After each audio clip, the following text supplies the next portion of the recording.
Great. So I'm Tracy Camp. I'm the Executive Director and CEO of the Computing Research Association. So CRA engages with industry, academia, and government in order to advance computing research. We have almost 300 members of CRA. We don't have individual members. Our membership are organizational, so like academic units, industry labs, etc. So I am your host today for this panel, and I'm really excited to introduce our three panelists. Each of our three panelists have received numerous awards and accolades throughout their career. I could spend the whole 90 minutes talking about our panelists, but I'm not going to do that. I'm going to instead give you just a short preview on each of them, which illustrates some of their expertise for serving on this panel. So I'll just highlight a few key attributes. So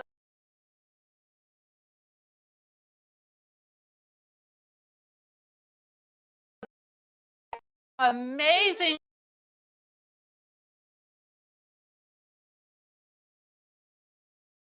project, Trustworthy.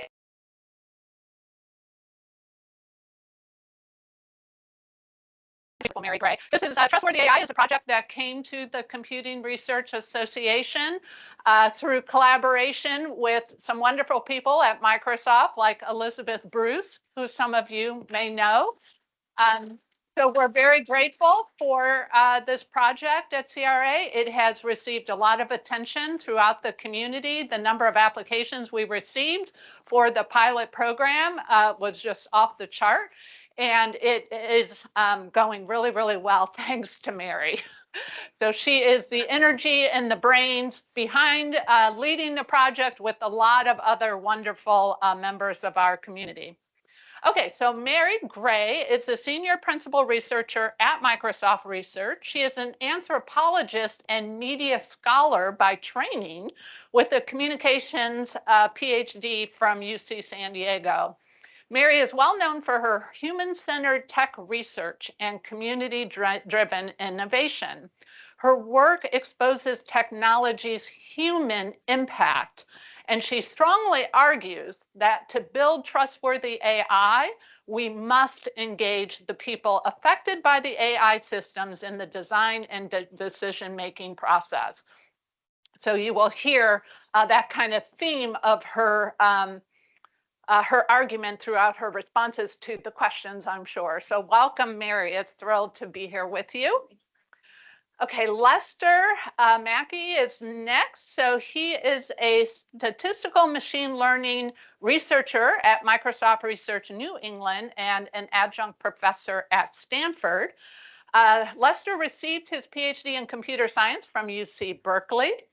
And Lester is a champion of multidisciplinary collaboration, applying large-scale learning to solve critical societal challenges.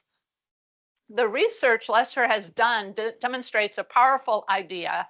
When domain experts and end users come together, like statisticians and medical researchers, and they come together to collaborate to frame a problem, then AI tools become more trustworthy and effective in critical domains. This core belief that engaging communities leads to better outcomes is the very foundation of our panel's theme, and so we're excited to hear from you throughout the panel. So thank you very much for participating.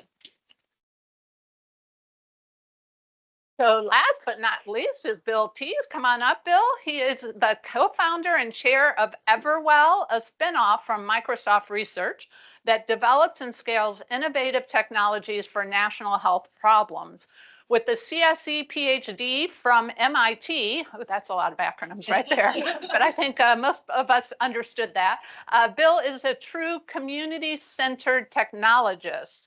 His work is a great example of this. He pioneered information and communication technology projects that empower low-income and rural communities through technology.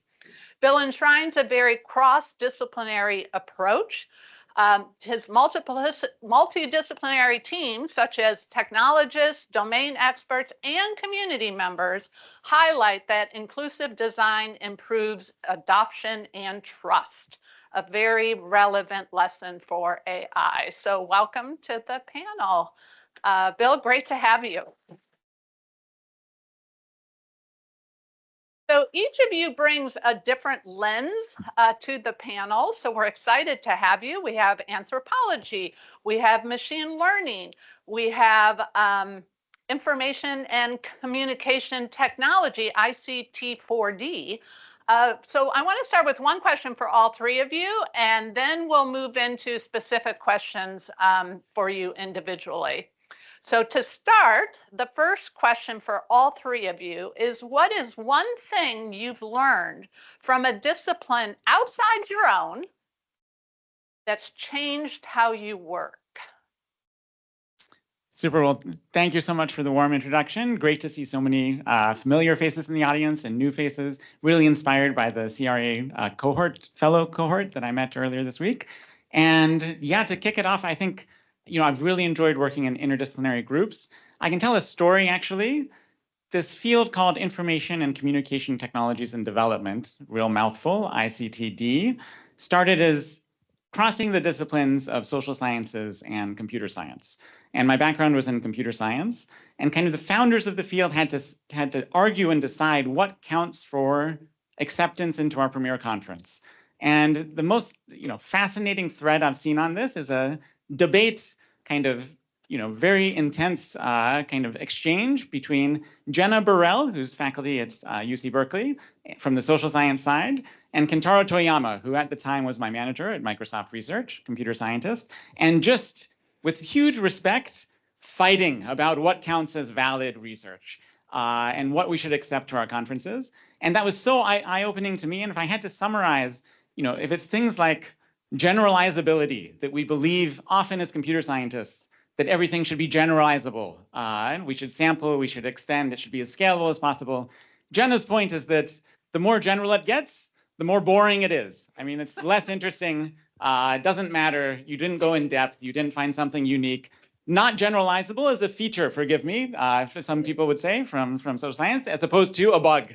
And so I think I took away from that we should talk to people, something computer scientists don't always say, and you should learn a lot.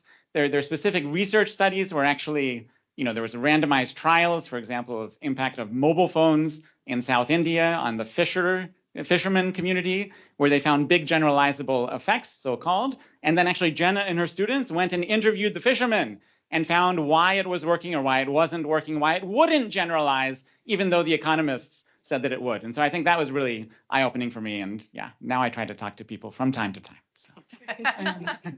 Great, thank you. Let's see. I think my takeaway is similar to Bill's. I think as computer scientists, we like to abstract away a lot of detail, and we find that useful for solving problems in general. But I think one thing I found, and especially when I want to work with people on solving societal problems, is that the details matter quite a lot. And often that only comes out from talking to the people who want to use the tools that I'm trying to develop. So, I've developed models to predict disease progression. That's one example. And there's a pharmaceutical company that wanted to use this model to help to benchmark how well their treatment was working. And we found out very quickly that a lot of the features that we had used in the development of the model were just too expensive for them to collect from their patients. And so they already had a priority ordering of the sorts of features that could be useful for their tool. And they said, we just can't afford to collect all these from our patients. And that changed a lot of our subsequent method development and made it more useful for them. And that sort of thing happens all the time. Like, these details really do matter. And so I think it really pays to get proximal to the problem that you're trying to solve and to the people who understand it better. I think for me, being trained in disciplines that the main thing we're doing is looking at the lives of people, understanding how they're making sense of what's happening, particularly as they're engaging with technologies and engaging with each other vis-a-vis technologies. I started from a place of imagining it's really important to understand that specificity, to understand the context and the nuance, the situatedness of use. What I wasn't trained in many ways was taught to avoid was to intervene. So much of my discipline it holds in esteem the most theoretical take on the brutal pains of everyday life. And to be able to come to Microsoft Research and to start interacting with scholars who take seriously that they should be building something and that what's built should be helpful was relatively novel to me as a critical scholar. And the idea that I could be part of a solution and still maintain my expectation of a fairly complicated and indeed critical approach to problem solving, that it wasn't something that was going to happen through something I did, but that I could do something to help, was really mind-blowing and uncomfortable for easily the first 4 years of being here. So that's what I've learned the most, is that I can be part of helping, and that there are ways to make this a collective effort. Great. Yeah, so thank you. Good to hear from all three of you. We're going to now move to individual questions for the panelists. And then towards the end, I'll have a couple more questions for all three of you. And then we'll have about 10-ish minutes for Q&A. So if you want to be thinking about questions, you might want to ask the panelists. But we're going to stick with you, Mary, on the first individual question. And I wrote down what is built should be helpful. That's a great thing to keep in mind in all of our work, what you're working, it should be helpful. I love it. Great quote. So you advocate for researchers to adopt participatory methods and a human rights approach. If AI teams took this participatory turn, what changes in practice would you expect? I mean, I'd say that's the core of my work now. I have collaborations with Ashley Connard and with Lauren Crawford, BioML researchers in my lab, thinking about what would it look like concretely if, in the case of participant advocacy groups, if they were in the position of being not only data generators, but actually part of stewarding and setting agendas for what happens with their data. So taking that participatory approach is very much taking seriously that they, not in a trite way, they're the experts of their lives. That's often the data that you cannot collect in any computationally robust, generalizable way. We're missing the details that they know, that they navigate, that don't make it into digital systems. So a participatory approach looks like bringing them into both the data collection, but in many ways the data analysis. And ultimately what we hope is in the agenda setting, the research question building for BioML, where they would be able, as in this case, the group is Flock. They're a group of people with rare metabolic diseases. Many of them don't even have a life history yet of their diseases because there's so few studies of their lives, that a participatory approach looks and takes very seriously that it would require ongoing longitudinal engagement with community groups that are otherwise just kind of cold files in a data set or a biobank. So what would it look like to imagine organizing AI modeling and applications around an ongoing engagement, and not just feedback or hearing their voices, but very much their engagement and their expertise driving the direction of a model and the evaluation of whether it's working in their lives. Great. I had like 3 follow-ups, but I'm going to move on. If we have time, we'll come back because, yeah, very interested in that. All right, Bill, we'll turn to you. Your projects often turn users into active contributors. For example, patients verifying doses, villagers reporting news. How can future AI tools turn users into collaborators? Super, yeah. So Maybe just taking a step back in terms of how communities can participate in building technologies. I mean, at the outset, I believe in participation. That's why I actually moved from Boston to India for more than 10 years to get closer to the problem. But I think now I've also seen, in the spirit of being provocative, like the limits of participation and how not to go about participation. So I think one is that there are, many of the most impactful interventions we have are not customized or participatory in any way. So like from a public health perspective, things like antibacterial soap, not personalized. Things like vaccines, for the most part, not personalized. Even technology successes, mobile phones, for the most part, off the shelf. Like we invent them here, they're used throughout India, they're used throughout Africa. Most of the things that I've seen that started as personalized projects just didn't survive. Like, took insight from communities, were co-created, didn't survive. I was one of those projects. So we had a project at MIT, it won a lot of competitions to create a personalized pillbox for patients. Co-created with a community in India. We went there, we deployed it, never used, more or less, because they couldn't maintain it, they couldn't scale it, they couldn't own it. So for me, participation is not sufficient. What we need is ownership. So community needs to be able to, autonomously own, continue to create, continue to develop whatever the technology is. And so in most cases, that means the innovation has to be very well scoped. They're not going to develop a new web browser, they'll develop a browser extension. They won't develop a new foundation model, they'll develop a library of prompts, something that's very scoped, so as not to create that dependence on someone else. I think that's a hazard of participation. Participation without dependence we need to create. And so, of course, there are other situations where you have to depend. If your AI doesn't speak your language, what do you do? So I'll relegate that to the follow-up questions, but just a few thoughts there. Yeah.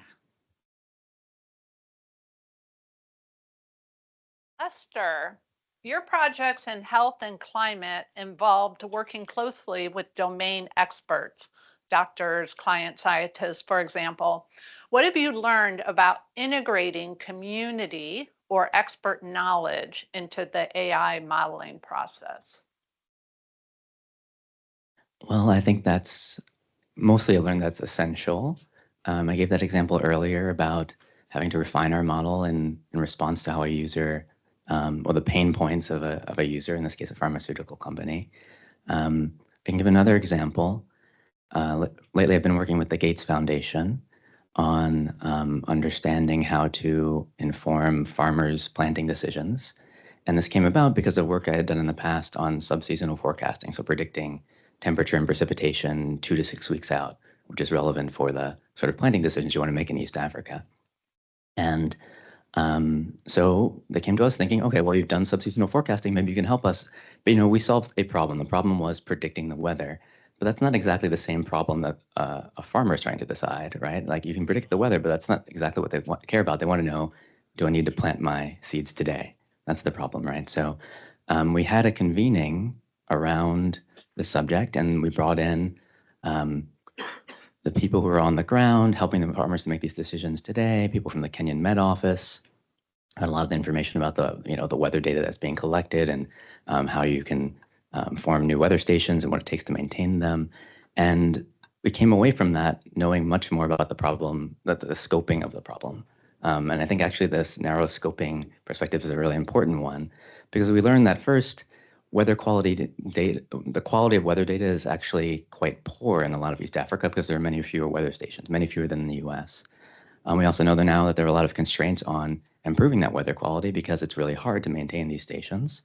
And some of the other folks there worked on innovative solutions for that, weather balloons, drawing upon radar and other sources of data. But one of the main things we learned was that the question we had to answer was actually perhaps a lot easier than the one we set out to, which is maybe we don't need a fine-grained map of what all future weather is going to look like throughout this region.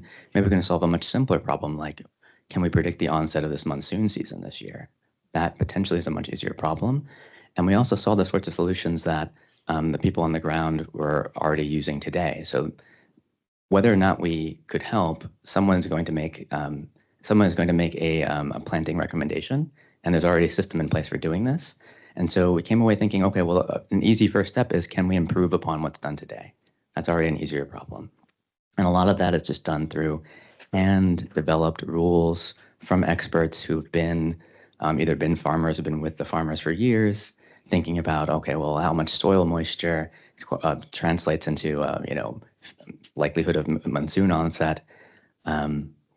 So yeah, so I guess what I've learned is that integrating that community knowledge changes everything. It could turn your problem in one that's basically unsolvable into one that you can make progress on. Yeah. Changes everything. So all three of you have been talking about just how important it is to engage the community of the systems or the problems that you're trying to solve. So let's talk and let's go in order, starting with Mary this time. What's a community or collaboration that you've had that shaped your thinking in unexpected ways? I think some of you know before this current work with community patient advocacy groups and with community health organizations, I was studying the world of labor that goes into to curating training data for AI, and often isn't really intended for AI at all. It's kind of this hidden concierge service of platform economies, where you've got someone who's going to answer a consumer's call, quite literally, and they're going to be matched algorithmically. And so doing that research, which was very much a global project of finding people who are at least in some way sourced, scheduled, billed, and shipping what they have to offer online, and are never often in interacting with who's buying their services, who's buying their labor. I went in with a lot of assumptions about what does this work mean to them. And what both surprised me and in some ways was humbling. The first was realizing how many folks in CS and engineering were uncomfortable both knowing who these people might be and also being curious about who these people might be, but there being no clear way to connect folks who are depending on human computation, were depending on these workers to really understand what their lives look like. I mean, there are ways, but they didn't know exactly how would I talk with those people. So it surprised me that there was both this willingness and an unwillingness to know about the human labor that is so consequential and often hard to trace in the development, particularly of commercial AI. But the other thing that was really striking was just how many of the people I met doing this work had myriad ideas of why it was valuable to them. That was probably the most important thing I learned, is that it didn't mean one thing to any of them. The continuity was that it was in many ways giving them a place they could control, some sort of economic opportunity, learning opportunity. And it, in some cases, if it was, whether it was in India or the United States, that they did not have a name for what they were doing. So to think about learning from a group of people who had yet to have a name for the work they were doing, but knowing how valuable all up that labor was kind of my introduction to what it means to see systems create forms of labor that are just spin-offs, that are very hard to track, that are sometimes kind of ephemeral, and that it would really require opening up how to think about these folks doing work and listening to the language they have for how they describe their work, so that I wasn't imposing on them a specific label, telling them you are crowd workers, or you are click workers, or you are something other than how you talk about yourself as a starting point for what is it that they want to achieve, and what is it about these systems that's undermining their opportunities, but also just basic dignity for being recognized and valued for their work. Great. Lester? Well, I guess I already mentioned a couple of collaborations, so maybe I'll say something a little bit higher level. Before I was at Microsoft, I was a professor for a few years, and when I started, I had heard about this data science for social good fellowship that was coming out of the University of Chicago, and it was a summer program for students who wanted to learn about data science, or students and postdocs, but who also wanted to solve problems in the world. And the idea would be that you get paired up with a nonprofit or a government agency that had a problem. And while you were learning the skills of data science, you were also trying to help them solve those problems. And I thought, this is a great idea. I'd love to do something like this at Stanford, which is where it was. And I reached out to others in our community and asked, is there anything like this happening here? They said no, but a lot of people wanted to do something like this as well. So we got together, we formed a group called the Statistics for Social Good. And then we had our first meeting and we decided what we wanted to do. And we realized quickly that there was a schism in the group where half of us felt that the thing to do would be to go out and find some experts in problem areas and talk with them about what the problems were and how data and data science could inform those problems. But then the other half thought, all we really need to do is just download some data sets. And if I want to solve poverty, I just find some poverty data, then I do some machine learning on it, and then the answer will pop out. And honestly, this is real. It might sound silly, but this really was a schism. People are very convinced on both sides. So we decided to actually try it both ways. And so every week we had homework, and that homework was to do one of these two things: either go and reach out to someone like an expert. If there's a nonprofit you want to help, go reach out to that nonprofit. Just say, "Oh, we're a Stanford group. We want to help you. Tell us how we can help." Or go and find some data, bring it back, and tell us how you think it will be useful. And we tried this out for months. And largely what we found was that option A, the going out and finding experts way, was much more successful than the data way. Or actually, we never really did. We did find it. We found a lot of data sets. We never did anything with any of them. I think a big part of the problem was actually there was no clear path to impact there. On top of the fact that we didn't really know what the problems were. It's still easy to make up your own problems, so we can certainly do that, but we never really knew what the path to impact was. But when you're talking with people, when you're meeting people who actually understand the problems and what's needed, then you immediately have a path to impact. And so, yeah, that's one thing I learned. That's great. So it was more successful. Time-wise and challenge-wise, is it harder? Did it take more time? Oh, yeah. Yeah. Yeah. I know there's a lot of data cleaning that goes on with your data sets, but. Yeah. I think anyone who remained in the group realized that at some point it just became like this labor of love, because I think everyone came in thinking, oh yeah, I'm just going to do really cool machine learning on the data. Play with data. I love to play with data. And then I'll save the world, and that would be the end. Yeah. But the vast majority of the work was just talking to people. At first, we sent out cold emails to lots of people. Most people didn't respond. Some of them would respond, then we'd have to sit down with them and just chat for long periods of time, took lots of notes, brought the notes back to the group. We'd all discuss them to decide, okay, well, who's going to follow up with this person? Can we form a core team to work on the problem? The problem is too vague. We need to refine that further. It was a very time intensive and laborious, but like very informative. We learned a lot. We met a lot of people. We formed a lot of bonds. You had to get their trust. Oh, yeah. Great. Okay. Bill? Super. Yeah. Well, I've started a new collaboration recently in the domain of youth mental health and its interaction with AI chatbots. And I think this is an area that many tech companies are rightfully cautious, not to specifically market, their products as being therapists or anything like that.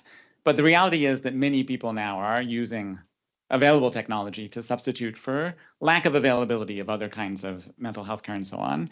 So in collaboration with a group at Harvard, fabulous faculty, Professor John Weiss and his students, we've been looking at this domain. And I think the biggest thing it's impressed upon me from the standpoint of participation and responsibility is just, the new responsibility, perhaps, I think it may be new, that we have as technologists with respect to user welfare.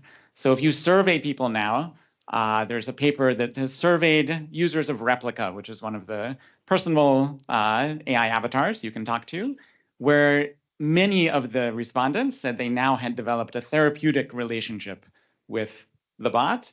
And actually 3% said that they actually averted self-harm. They would have experienced suicide if it wasn't for their relationship with that bot. So, you do the math, 30 million users of Replica times 3%, did it save 1 million lives? No, I don't know. But you look the other way around, we see the opposite case as well. We see, places where people have other kinds of intimacy with AI, and then they blame the AI ultimately for very bad outcomes, in some cases deaths of young people. And so I feel like, we now have the philosopher's trolley problem, like at our disposal, like as computer scientists, like we can choose, like, do you let it go down the track and, it affects these people, or do we steer? And there's not necessarily a clean outcome anymore. And I'm sure this is, commonplace for those in the medical profession and in public health. We make those kinds of judgments all the time. But, in designing and making available technologies that have potential to cause real, as serious as it gets, kind of high stakes as it gets, what do we do? And so I think that's been really thought-provoking. I won't offer an answer, but lots to think about there, I think, as a community. Yep, very valid point, these AI systems and the impact on people. We need to all keep that in mind. So, Bill, we're going to stay with you. What challenges have you encountered when incorporating community voices into technology design? And what do they teach us about making AI development more participatory? Yeah, so really important question. I think, we work a lot with the most marginalized, kind of disadvantaged communities in rural India and so on.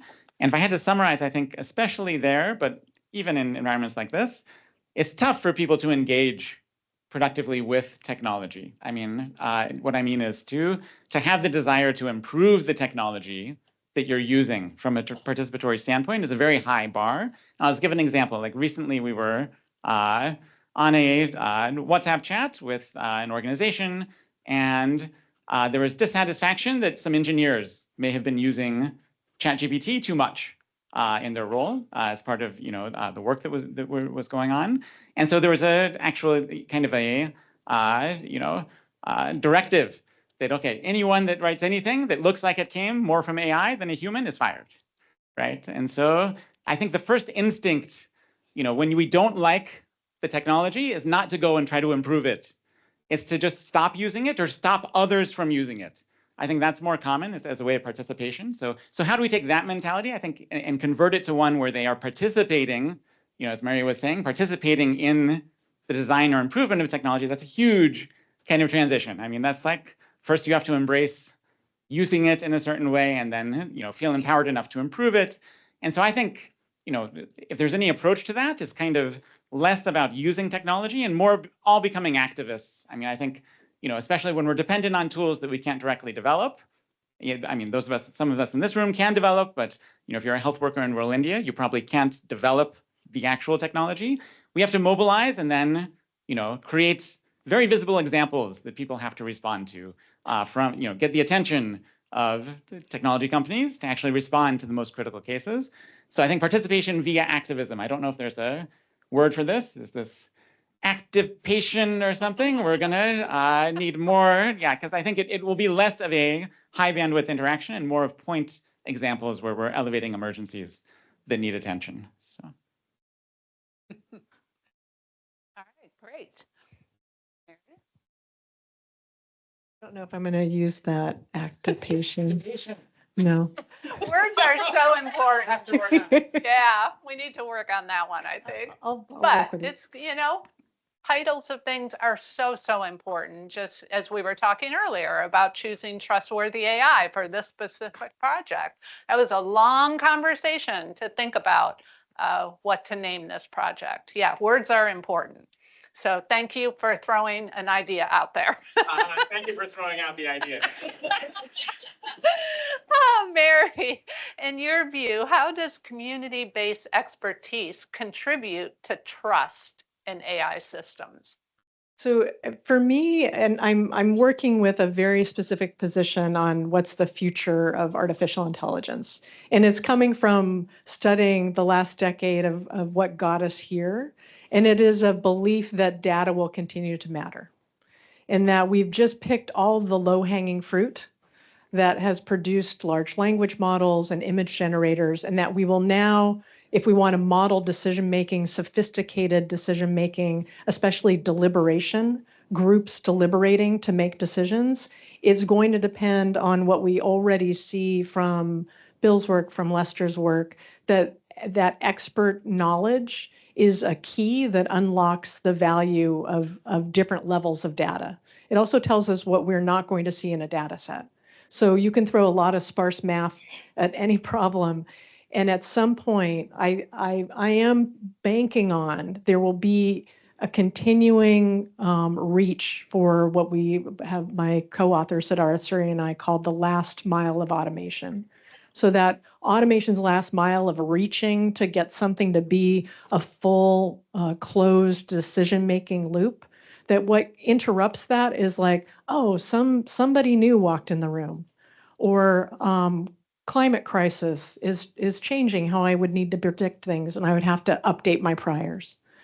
So if I start with that, if that's my position, then for me, most of what community expertise means is it is the expert knowledge of what's the valuable data to collect and control. So to Bill's point, that the exchange there is that we would develop more sophisticated models, not larger models or applications, but we would develop more useful and robust AI models based on the data that those who generate those models or generate the training data have to tell us about what they're doing.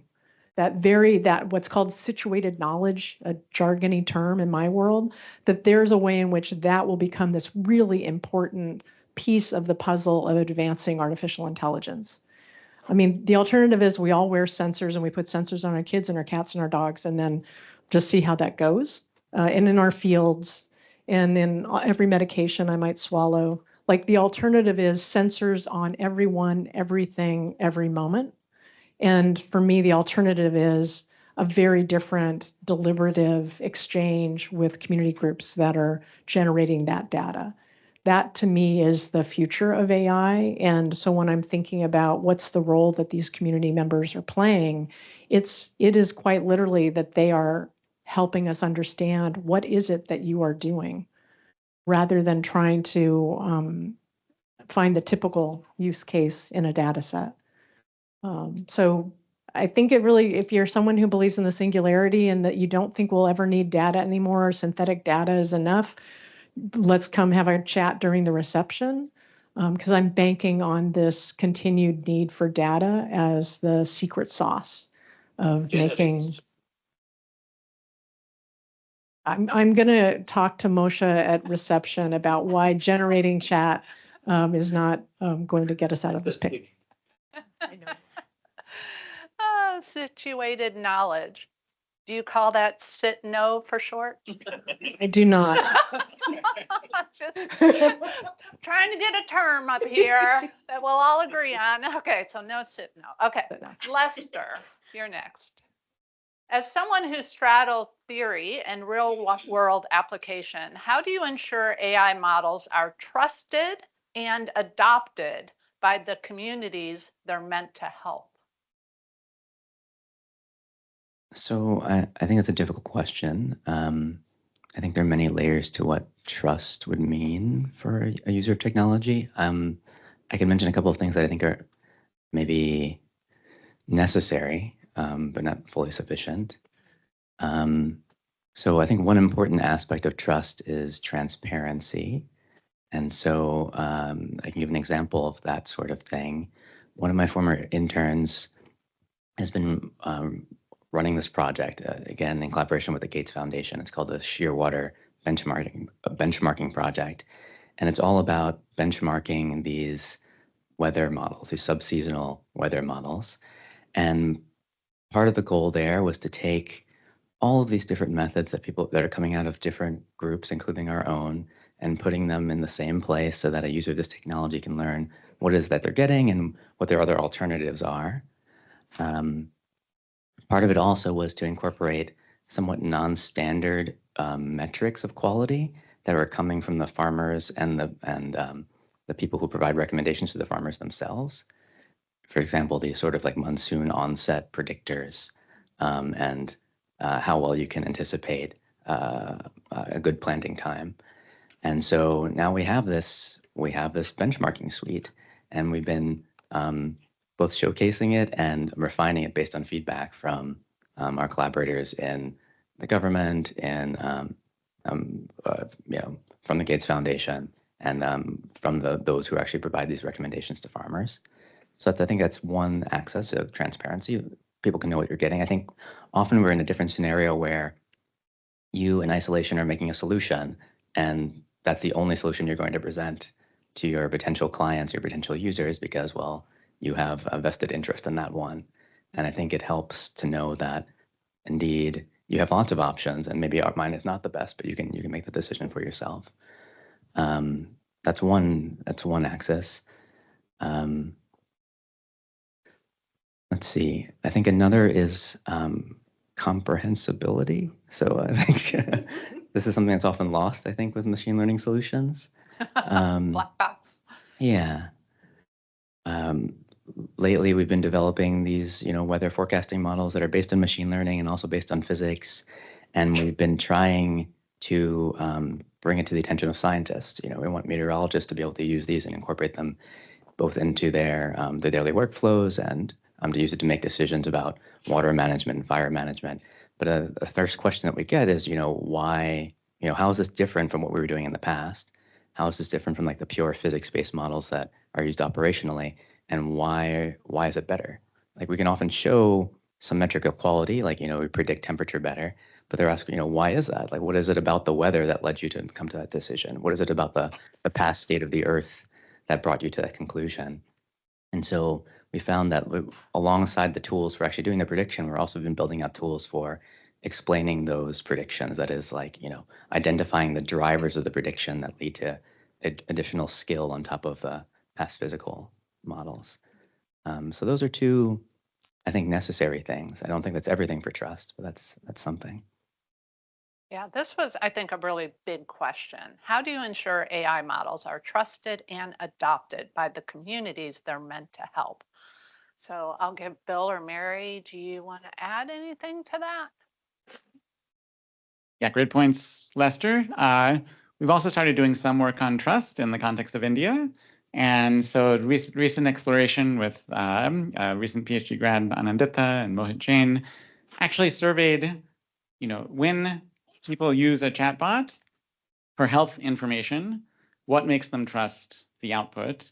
And the part that makes it tricky is in many parts of India and other countries, the prevailing sensibility with respect to certain kinds of healthcare is not aligned with the clinically validated guidelines that bots are seeking to emulate. So for example, we compared two different bots, one that gave, the best advice as per international clinical norms, the other that gave an overprescription of an antibiotic, which is a huge problem in India and other countries, but often is the local expectation that if you're prescribed something, that means I got good care. I can actually take a pill. And no surprise, people preferred and would come back to and trust the bot that was aligned with their expectation, even if it wasn't quote unquote correct. And of course, lots we could discuss on what's relative and who gets to judge. But that's the reality, is that we could ace the US medical licensing exam and people won't trust it because that's not what they think is the right answer. So how do we bring people along? We actually had a third bot that gave the correct advice, but then explained, you might think you should have been prescribed an antibiotic. Here, in addition, is why you haven't. So to the point of comprehensibility, not just with respect to black box models, with respect to so-called facts, we need to explain in the context, right? Like, why is this advice trustworthy that you should actually accept and listen to this? And then that's how they'll build trust in that system. But I think it's very tricky when, that's an example of where kind of cultural norms lead to different notions of what is trustable in that context. Yeah. I just want to share that some of the work that I'm doing now started at the beginning of COVID. And I was working with a group in North Carolina that had a state grant a group of community-based organizations that worked with a lot of different marginalized communities that were given money to help with vaccine equity. The state was noticing a lot of people were not walking into Duke Health who didn't look like who usually walked into Duke Health to get a vaccine. And I think one of the most important things we learned studying community groups that were coordinating their work to be able to not only provide vaccines, but also the other services that people needed, like food and ways to house, ways to quarantine, that unless you were quite privileged, were really hard bits of advice to follow. So learning from that experience and seeing often it's not the message, it's the messenger. And having community organizations that are really trusted because they've been through hard times with particular community groups, that was the key that unlocked a lot of the opportunity to get vaccines to people. It wasn't the message of you should get vaccinated. It was having somebody do the explainability, that the messenger of the community groups was the most effective way of getting adoption of things that we might call the technology of vaccination. That is true, I would argue, in the current work we're doing around AI. Like we've gotten as far as we have because the patient advocacy group we're working with, just kind of a model of many different patient advocacy groups. They've been around for 30 years, swapping recipes about how to manage having conditions that mean if they eat protein, they are literally poisoning themselves. If they eat too much, they've spent so much time trusting each other about what works and what doesn't, given that the clinical world has nothing to offer them, that they already have that foundation. They are the perfect messengers. And so their ability to build an app that is a place where they can ask, will you contribute your data for further research about what could improve outcomes for our community? They've gotten adoption from the adoption of their app and the adoption of generating data as a contribution to research more quickly than any of the health clinics out there that have registries for rare metabolic diseases. So the potential of starting with not trying to figure out if individuals will trust a technology, but identifying who are the trusted messengers in communities that have really valuable data that could generate a better outcome in a model, and how do we equip them to be the stewards, be the data trusts and holders of that really important material for building something that will be trustworthy. To me, that's the thing we can do differently this time, that I think in many cases for technologists, we're thinking if we built something really well, people should adopt it. It's really, there's a lot of shoulds that come out of our mouths. But if we start with like, who's already trusted, what do they trust? And think less about individuals and actually think about what are the organizations that are rooted in locations that people turn to, that I think those become sites of problem solving because they're also sites of decision making. Just piggyback real quick. Yeah, love the idea of, the messenger as opposed to just the tech. We saw the same thing in India. We recently studied blood pressure meters, relatively mundane, not a super high-tech endeavor, but digital blood pressure meters are not trusted by many people in the population, especially as you get to low-income groups, because when you go to a doctor, the nurse can do it manually, right? And they have expertise. And so it's a social interaction with an expert where they are doing, using their stethoscope and all those things. And so, when I take home my blood pressure meter, I do lots of readings to check, and every time it's different. So how could it possibly be correct? So, first going to the trusted intermediary, especially in the context of healthcare, if they are using a tool themselves, that often has to predate the trust passing on to the users. Yeah. Right. My next question, I think, digs into this a little bit more. Mary, how do we ensure that participatory AI doesn't become extractive, where communities are consulted but not empowered?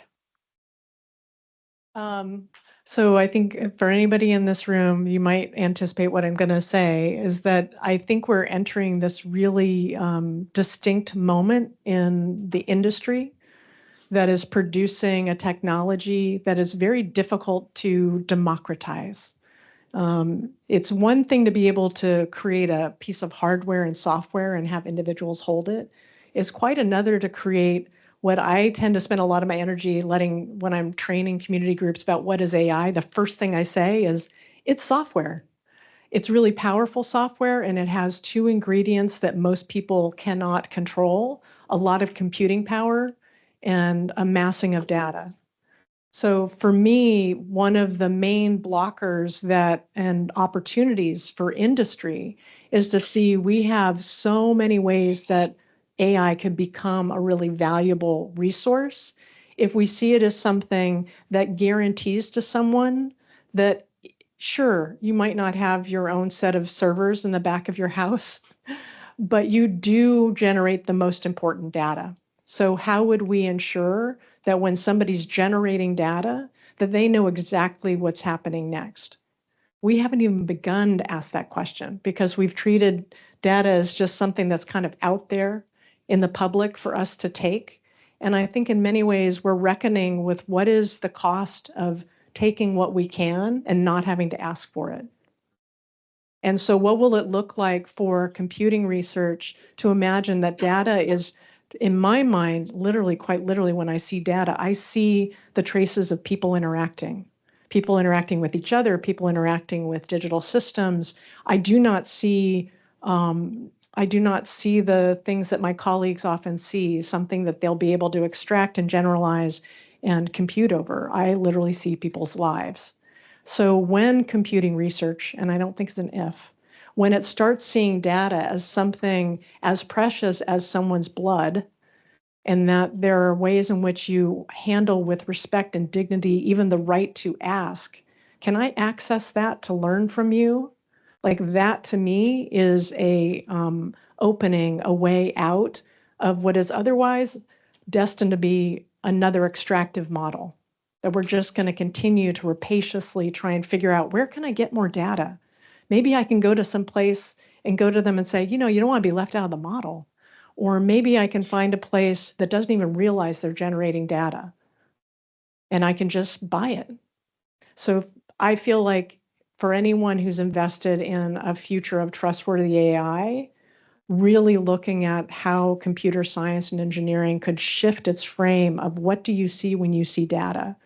If you always see people, if you always see interactions and traces of people, it really changes how you treat what you do next. It's necessary, not sufficient, but it's a starting point. Otherwise it is extraction all the way down. And I don't see how we dig ourselves out of this. And ironically, I also think it's the quickest way to lose trust, because the general public is starting to notice, like, hey, you know weird things about me. How do you know that? It's generating a distrust, and we are the ones who would need to change that. All right, great. We're going to go over to Bill. So Bill, you have a number of projects through your work that show how well-attuned tech can yield profound impact. So what principles have you learned through those developments, such as 99 dots, for example? You could talk about that, or CGNet, or one of your other projects. Are there any principles there that you learned that we might apply to AI systems, or that we should apply to AI systems? Yeah, so maybe I can tell one story, which is, what many people think was one of our most successful projects had a very different outcome than what we first imagined. And there's a moral to this story. So basically, we invented a system, it was called 99 dots, that was for monitoring and improving medication adherence for tuberculosis patients in India, taking drugs over a 6-month period.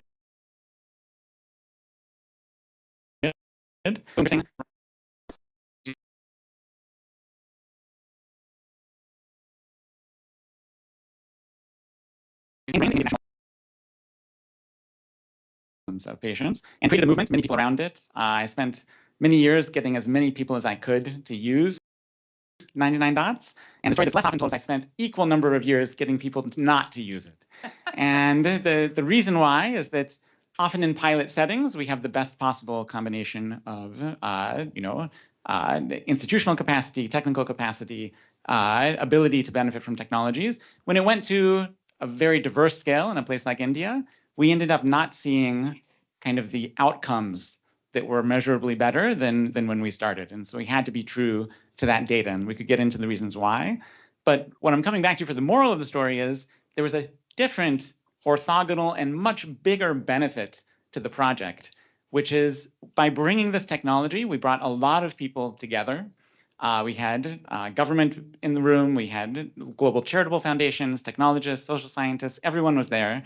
And in the process, we built tools around our little gadget, our little novelty, and we kind of rebuilt the fundamental infrastructure that powers India's national tuberculosis program. That's now an open source software that manages the whole life cycle of care, from diagnosis, case finding, treatment, follow-up, and so on.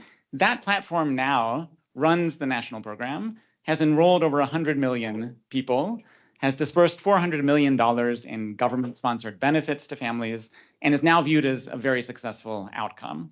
And so what I took away from that is when we bring our shiny new objects, it could be adherence monitoring, it could be AI, it could be anything, any buzzword in the past, several decades, often the outcomes will fall short of expectations. But I think the most important thing we can do is use it as an excuse to reinvent something else along the way.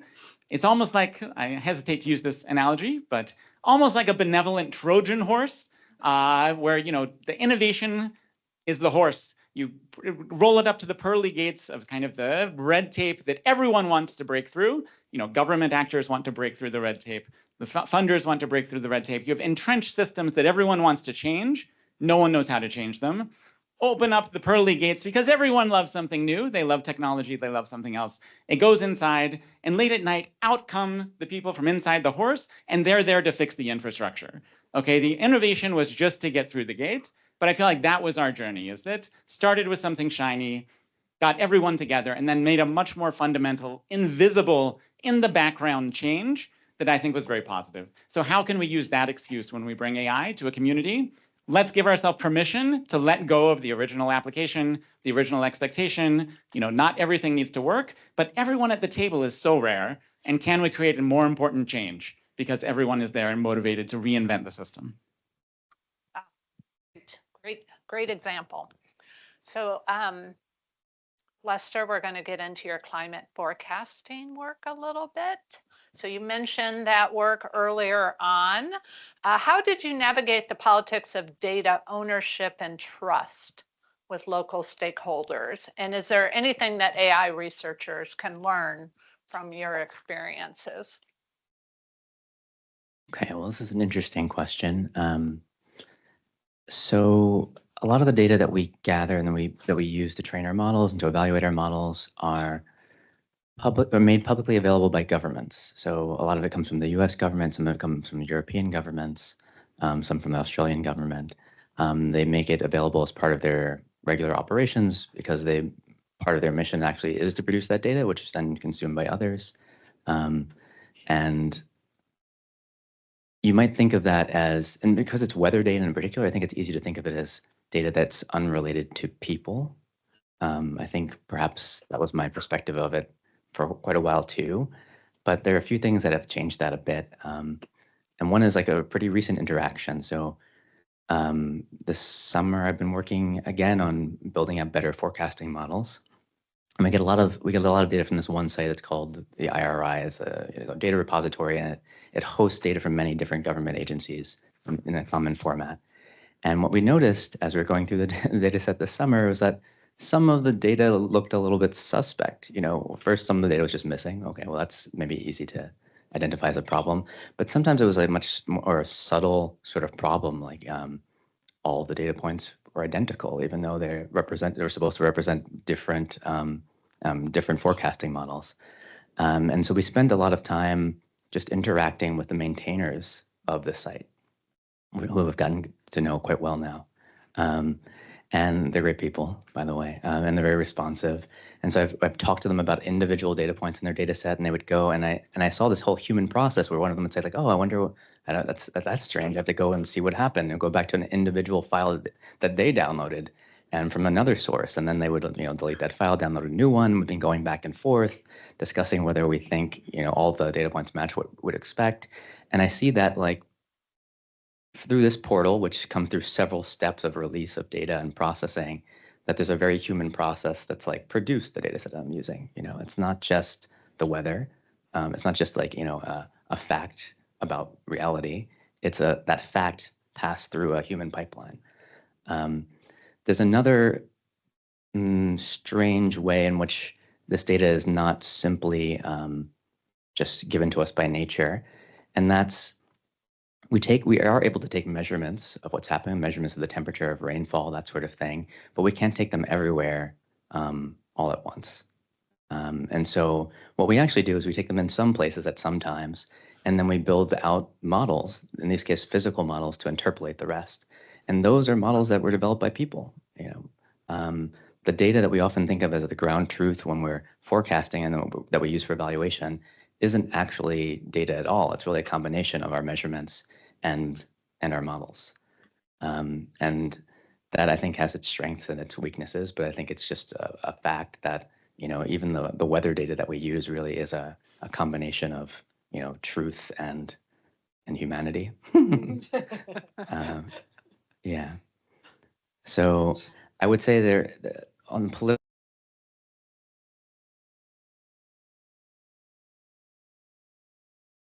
level.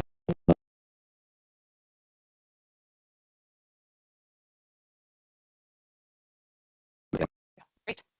All right, Mary, last question is to you, our fearless leader. So Bill has a PhD in computer science and engineering. Lester has a PhD in computer science. I have a PhD in computer science.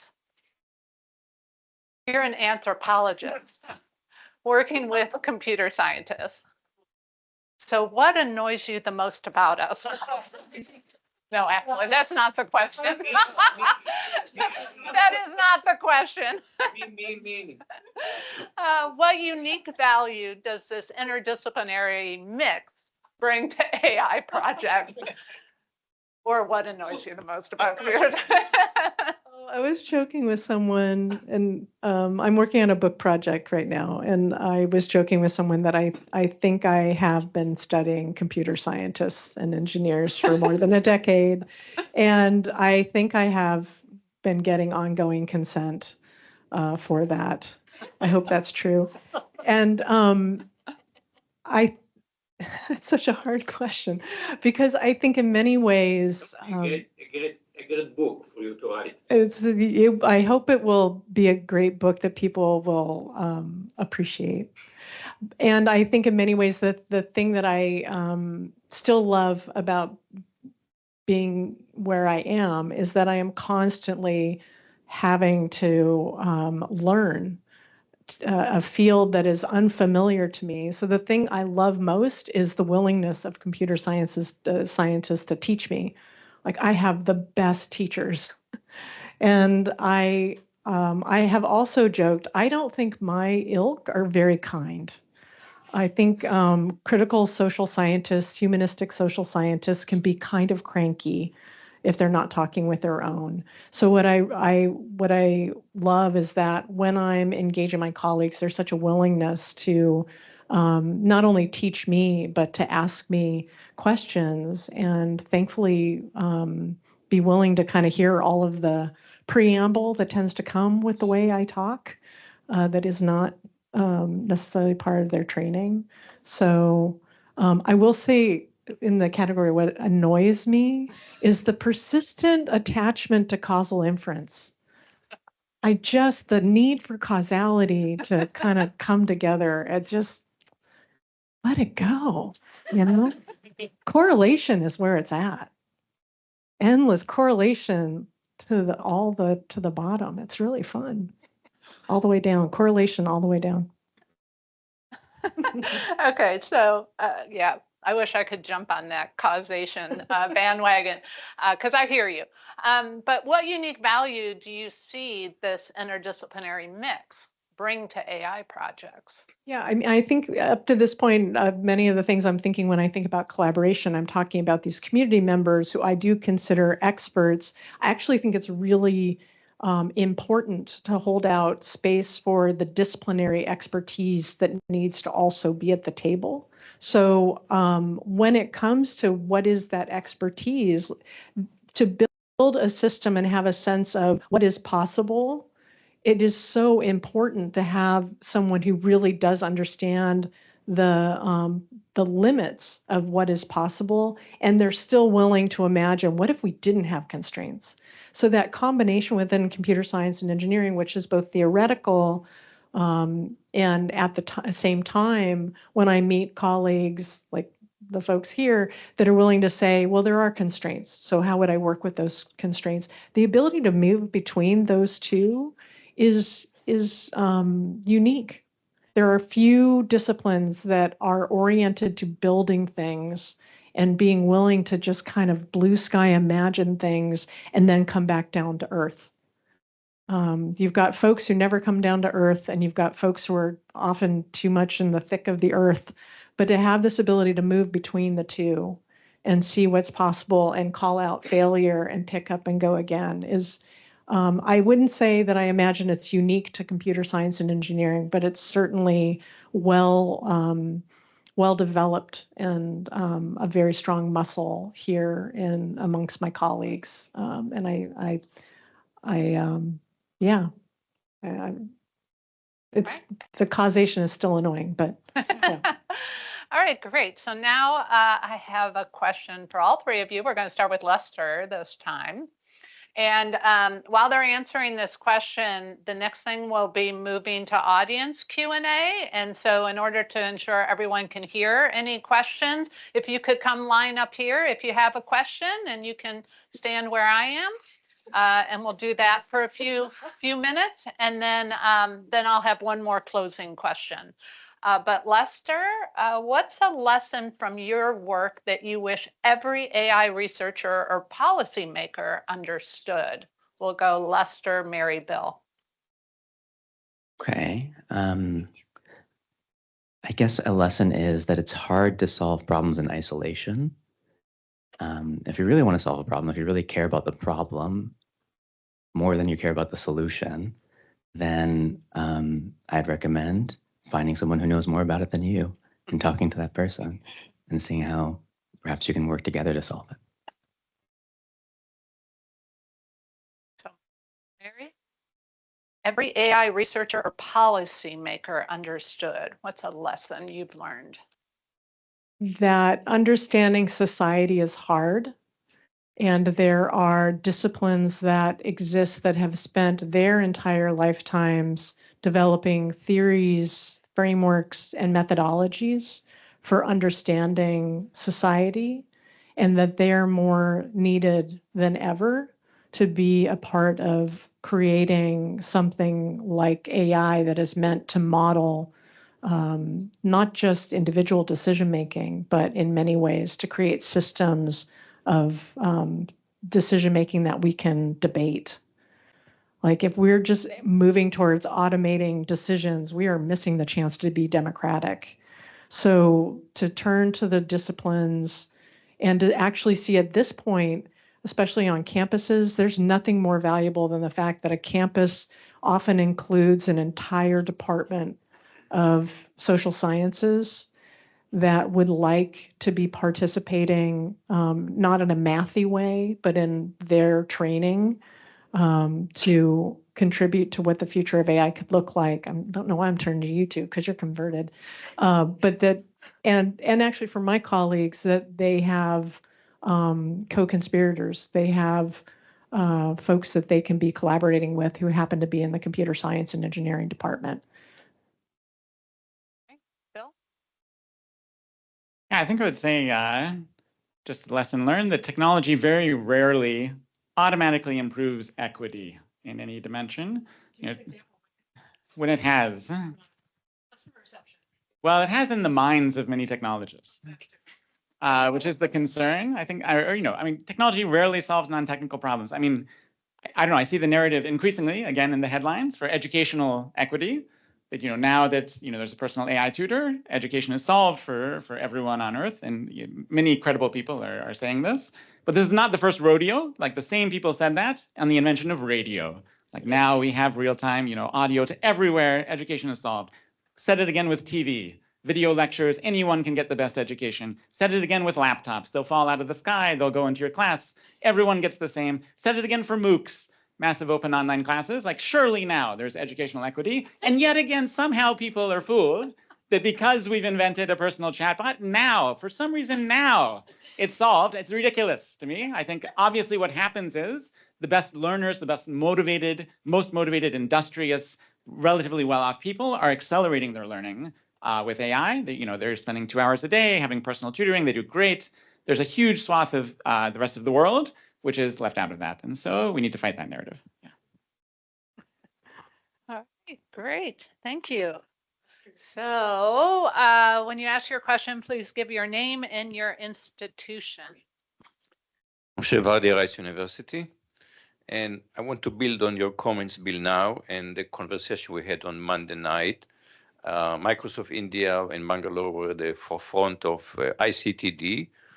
But then Kentaro, that you mentioned, became disillusioned and practically published a book, not just become disillusioned. Very publicly says, it doesn't work. Technology does not solve social problems. But we still keep thinking technology will solve social problems. So what do we do now? What do we do? I'll just add a little color to that. So Kentaro Toyama was, among the founders and research managers at Microsoft Research India. He convinced me in large part to move to India. I was inspired by him. I still am inspired by him. But shortly after I shore up, he says, Bill, this is misguided, what we are, trying to do here. I'm actually going to quit and write a book on why it's impossible. And so welcome to India. Yeah. If you're watching Kentaro, I still love you. Everything he says, I agree with. I think it's absolutely correct. His critique, in my view, is limited largely to education. The way that I was just espousing it would have been words straight from his mouth. He would say that we should set technology aside and we should become wiser. As an individual, as a society, we should cultivate individual wisdom, such as the second half of his book, Geek Heresy, Rescuing Social Change from the Cult of Technology. A very kind, as we were saying about social scientists, that can from time to time. But highly recommend the read. I have a slightly different read within healthcare. If I'm going for a good education, I would love to get, a lesson under a, banyan tree with a stick in the dirt. If I'm going for a consultation, maybe not. I wouldn't mind technology in the hands of my, healthcare provider. I think there are information you can get that a human can't give. So I think that's one perspective with which to interpret those comments.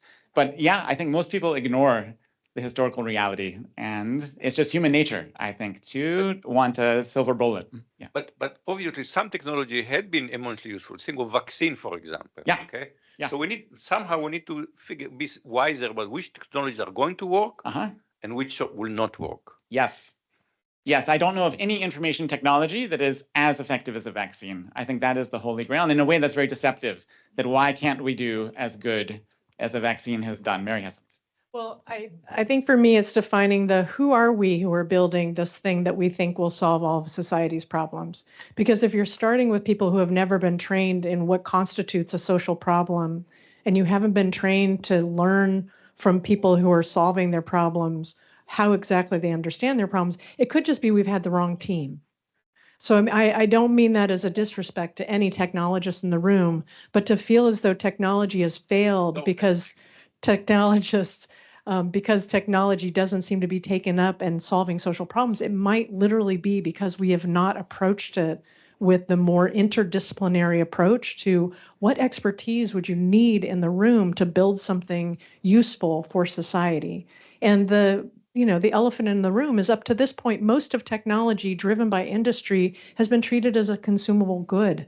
So it's looking for a consumer. That's a very different ask and a very different offering than addressing social needs, which is different than addressing individual needs. So it's literally filling in that picture of, now we're moving into my world of, this has a societal impact. It is not an individual impact. It's not an individual interaction anymore, if it ever was. And so to build something that will be of social purpose is to bring together the teams of people who can understand what is a social problem in the first place. So that's what makes me hopeful, is I don't think we've actually had a good crack at it yet. It's mostly inventors building something they like, their friends like it too, and then they often find someone who will mass market it, and over a certain amount of time, it gets some traction. That doesn't really describe a social value of technology. That describes a marketplace. Hi, my name is Max Liu, and I'm a PhD student from Harvard University doing more social science research. And my question is, so my study looks at how people make sense of news with this kind of emerging information landscape. So the question is, the cost of producing information, whether genuine or fake information, is getting so much lower by any actor. But the cost for individual to verify whether a piece of information is real or not is still quite high, to a level that eventually I think people have to rely on helps, whether the helps come from AI or come from human. Right? People might turn to the news institution they trust or the AI chatbot they trust. I would love to get your thoughts, of course, Mary, and any of you as well, on when you look into this future, where do you see, in how individual will survive in this new information exploded era where, the verifying them will become really hard?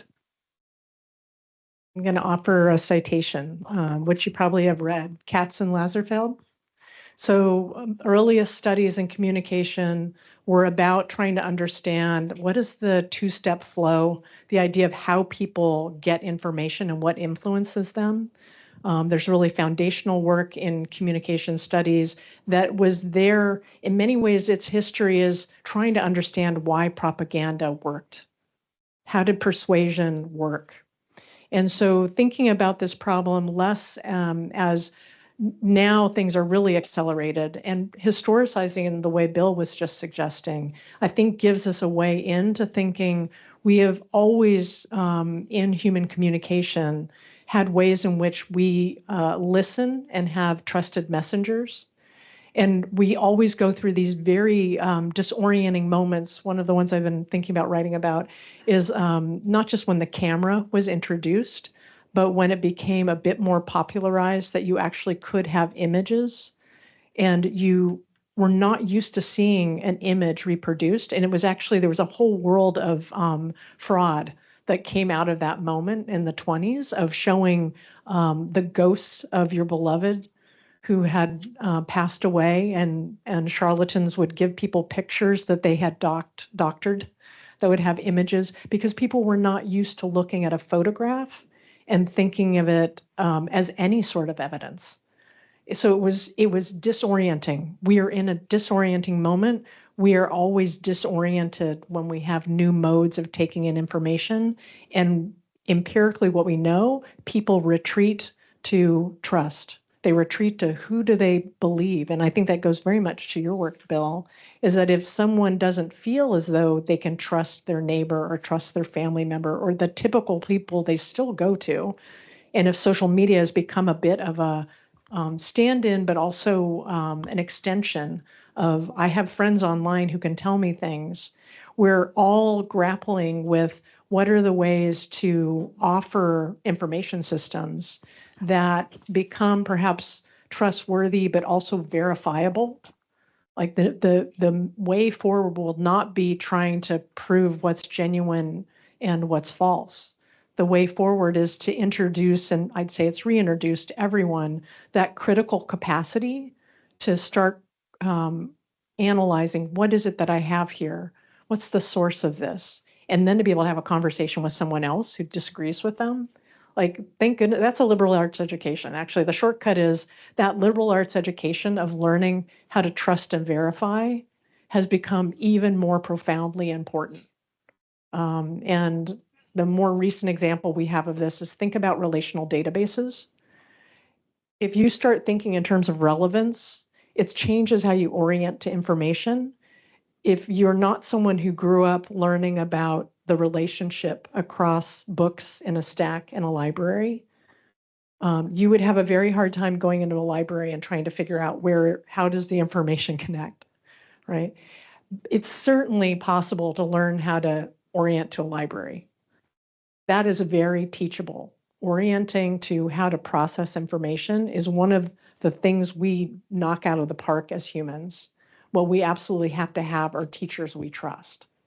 So that is the challenge we have, is we do not yet have a sense of who are the teachers to trust. And unfortunately, right now, we're kind of in a marketing boom. So AI and anyone selling it doesn't seem like a trustworthy teacher. You all will become the most important teachers because you're not trying to sell anyone anything.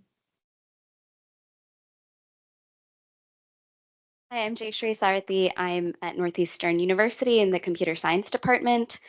And also a CRA Trustworthy AI Fellow, the inaugural class, I think. Yes. Yeah. And thank you to Tracy and the panelists for this wonderful conversation. I wanted to pull on one thing that Bill mentioned about infrastructure. And so as all of you have discussed, from a more critical perspective of technology studies and using technology to solve social problems, there's a sense that this often tends to undermine infrastructure, whether that's civic infrastructure or human infrastructure, relationships, and that sort of thing. And so I'm really fascinated by what you said about using technology as a benevolent Trojan horse that can actually go in and repair critical infrastructure. And I was wondering what you and all of you have thoughts on what kind of technology and what sorts of interventions can actually be used to repair infrastructure rather than undermine or replace it. Thank you.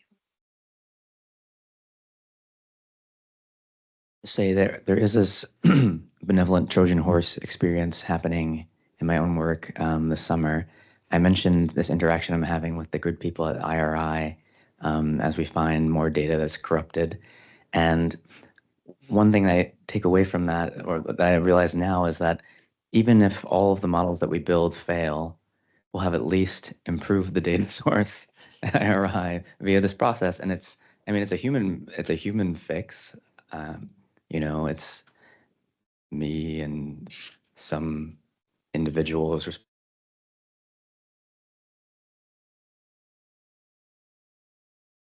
when we started. That is a sort of infrastructural improvement that could be the baseline for other people's future developments.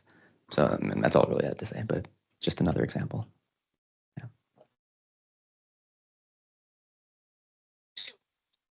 Sure. Michael Ann Thomas at University of Michigan has this lovely work about Cuba and talks about human infrastructure. And I think in some ways, when I hear you describe that,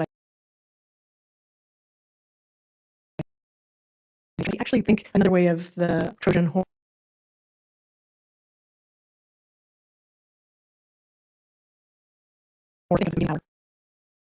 interested in what comes out. Usually the hackathon is the model of that, not the output, but the process, and how we would reorient to the convening power of building something together. For me, it's federated learning environments. I would love to nerd out with anybody who wants to talk about federated learning environments, but I think that is another way of thinking about what we repair.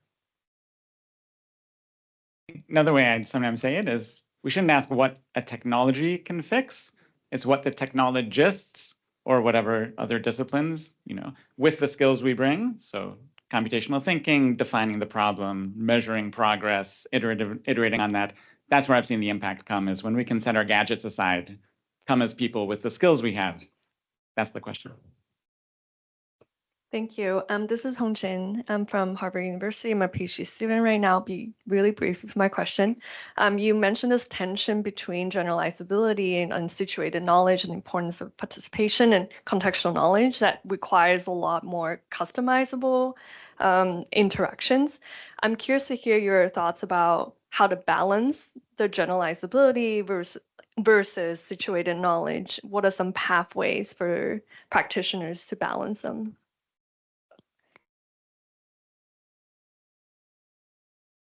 At the reception, let's continue this conversation, because to me, I think there's one of the best moves I can make as a qualitative researcher is to explain generalizability is really important, but also what I do is transferability. I'm looking for patterns that in situations might be true in other situations, and what are the causes and conditions of those situations. So at the break, let's definitely keep talking about that. Hello, everyone. My name is Yasmin Katuri. I am an assistant professor from University of Maryland, Baltimore County, and also one of the CRA Trustworthy AI Fellows. Inaugural. And really quickly, we started out this week here at Microsoft with this question of what is one burning question that you wanted us, like we as fellows wanted to have answered by the time we finished this week's field school. And my burning question was, how do we navigate this space of trustworthy AI, where sometimes even the language that we're using, but even the actions following from that language around trust can start to dip into what can sometimes feel like coercion, and that acts of refusal are often reserved for the most privileged, and maybe what are some mechanisms of fostering distrust or refusal that you all have explored in your work, especially because many of the communities that we're trying to engage are not actually present in this room right now. So thank you.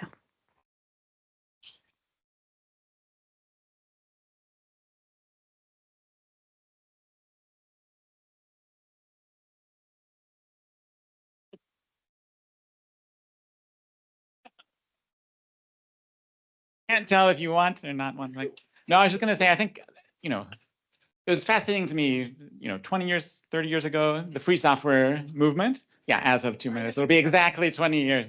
Where, there was distrust of proprietary software at the time, and there was kind of a guerrilla, movement via a licensing technology to subvert that power structure. And I think that was one notion where people said, no, like, I won't use that software. It doesn't have this thing attached to it. I don't know if there's a successful or as successful analog yet. So what is the analog for our day, to the extent someone is unsatisfied with the prevailing power of AI? Is it a license? Maybe it's something else. Maybe it's a governing mechanism. Maybe it's a co-op. Maybe it's a organizational legal structure. But what is it that will be viral like that? That will really capture the imagination or the allegiance of a big part of the population? I think that would be a active resistance that I haven't yet seen go to scale. All right, great. We only have a couple minutes left, and I do have one closing question. So I'll ask the question, and then we'll pause to give you each an answer, because you have to answer in one sentence because we're running out of time. If you could leave the audience with one call to action, something they can do to support more inclusive, community-driven AI, what would it be? And while you're thinking of your one sentence, I would like to take a picture of the audience. Is anybody uncomfortable with that? Okay, and I'd like to take a picture of the panelists. Anyone uncomfortable with that? If you'd rather not have a picture, if you could stand off to the side, that's fine. And while they're also thinking, I realize I did not mention early on, all three of these are MacArthur Fellows. And this is fun. I know. And this reception that we're about to go enjoy is funded by the MacArthur Foundation. So thank you to them for their funding to help us with this panelist. And thank you again to Microsoft for the funding for the CRA Trustworthy AI Fellows Program. Okay, so back to you, lovely panelists. One call to action to support more inclusive, community-driven AI. What would it be? I just say we have to get our hands dirty. There's unlikely a clean solution when we're dealing with community and mobilization. We have to get on the ground, face-to-face, uncomfortable conversations, and get into the messiness of it. Mine is similar. Get proximal to the problem. Find someone who knows more about the problem than you, and start collaborating. Volunteer with a community-based organization before you ever ask them if they want AI.